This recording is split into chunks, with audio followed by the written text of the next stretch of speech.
முதல்ல ஒரு சில வெளிப்பாடான சில இது தோன்றும்.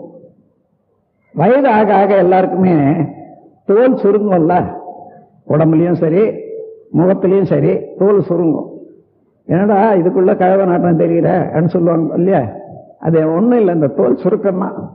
இந்த தோல் சுருக்கம் நீங்க யாரை ஒன்னாலும் பாருங்க, இந்த காயகல்ப பயிற்சி எடுத்தவங்க 80 வயசுல 90 வயசு இருந்தாங்கன்னா கூட தோல் சுருக்கம் வராது.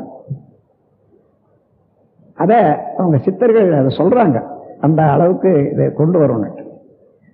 அத்தகைய ஒரு பயிற்சி பெற உலகத்திலேயே இந்த நாட்டில் இவர்களா, அதாவது சித்தர்களால்தான் கண்டுபிடிக்கப்பட்டது. அந்த பயிற்சி அவங்க தான் செய்தாங்க. அதாவது நோய் இல்லாத கற்களா